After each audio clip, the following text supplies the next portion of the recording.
Cerita ini tentang Lia, seorang remaja yang merasa tidak pernah didengar oleh ibunya. Di ruang konseling, ia belajar menemukan keberanian untuk akhirnya mengungkapkan perasaannya.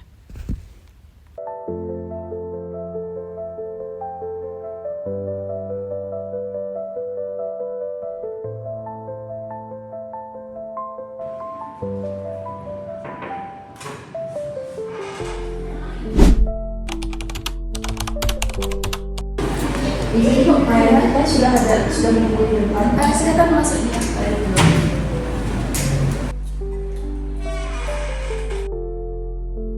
Sudah Lydia, silakan masuk.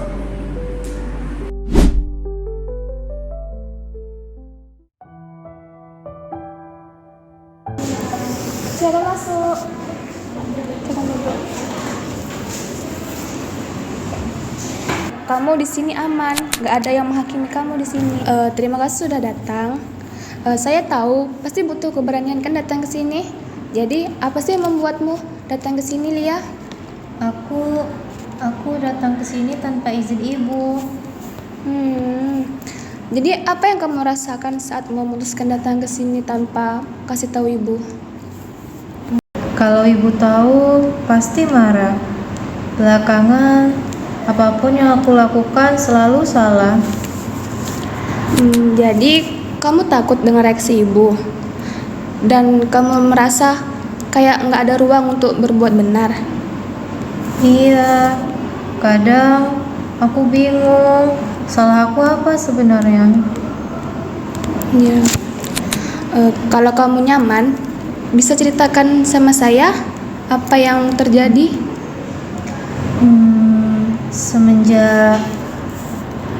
Mungkin sejak ibu pindah kerja, dia lebih capek pulang malam. Kalau aku belajar, dia bilang aku pura-pura. Kalau aku bantu di rumah, dia bilang kenapa lama. Kalau aku ngobrol bentar sama teman, dia juga bilang lupa keluarga. Kedengarannya kamu masih terjebak ya. Jadi apa yang kamu rasakan tuh kayak apa yang kamu lakukan tetap salah di mata ibu. Iya, aku capek. Aku sayang ibu, tapi setiap hari rasanya ditekan. Kalau aku mau cerita tentang sekolah pun, dia selalu bilang, ibu capek, nanti aja.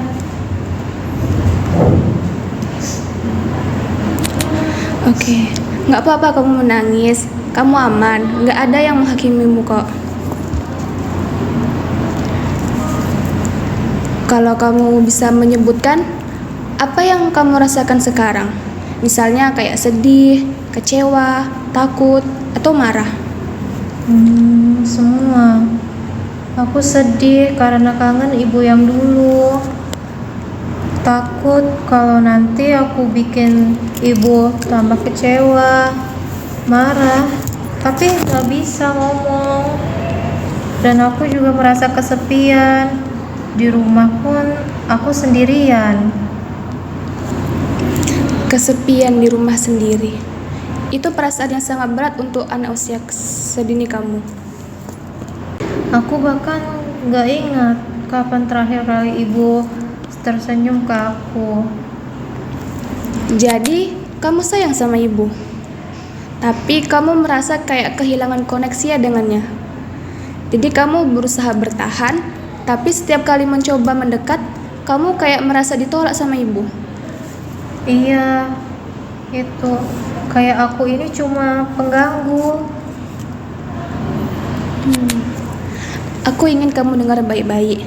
Jadi gini, Lia. Dari ceritamu, saya tidak melihat kamu sebagai pengganggu.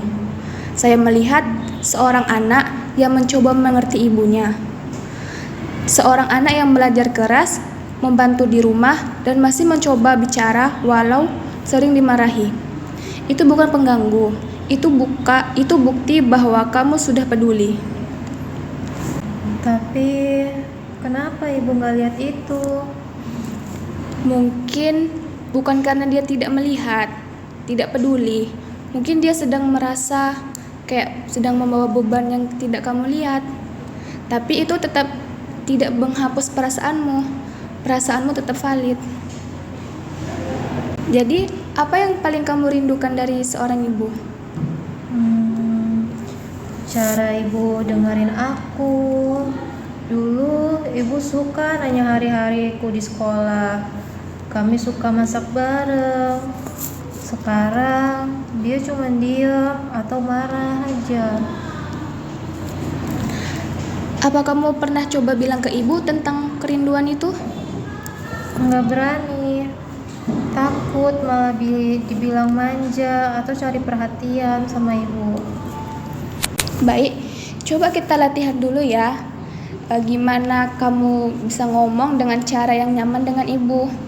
Misalnya kayak, aku merasa kenapa gini gitu.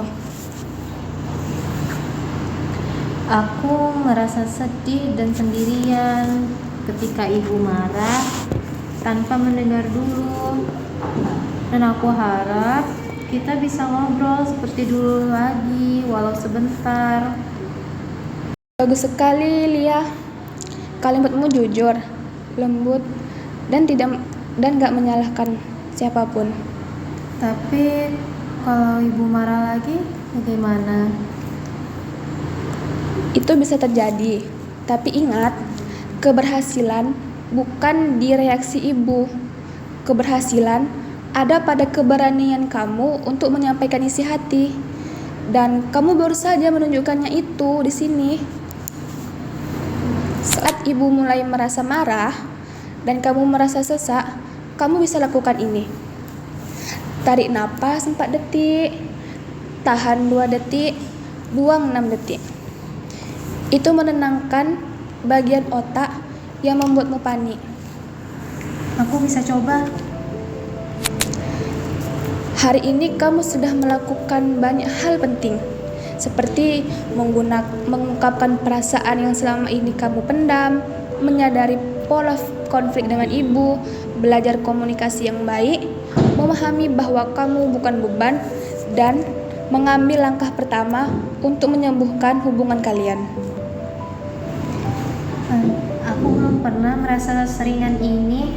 Terima kasih sudah mau mendengarkan aku.